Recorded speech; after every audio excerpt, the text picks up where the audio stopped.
السلام عليكم حبايب قلبي، عاملين ايه؟ يا رب دايما تكونوا بخير. فيديو جديد وروتين جديد ان شاء الله تستفادوا بيه. عايزه بقى لايكات كتير في الفيديو دوت. كمان لو انت اول مره بتشوفيني وعجبك قناتي طبعا تشرفيني وتكتبي لي كده بس كومنت ان انت لسه جديده عندي في القناه عشان خاطر ارحب بيكي. بصوا بقى كده، انا اليوم معايا النهارده طويل جدا في المطبخ، فخليكم كده معايا في اخر الفيديو ما تجريش فيه عشان تعرفي انا هعمل ايه. هعمل حاجات كتير قوي مع بعض.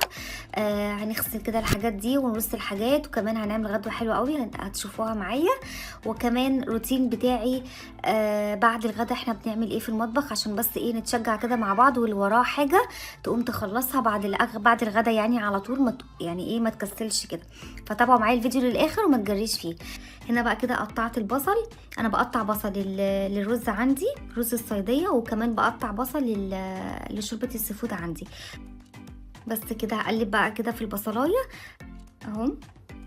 بعدين عندي هنا جزره، يعني مش جزره بحالها، هي نص جزرايه انا بشراها بس كده، وبعدين احطها مع الورق اللوري واقلب كل الكلام ده مع بعض.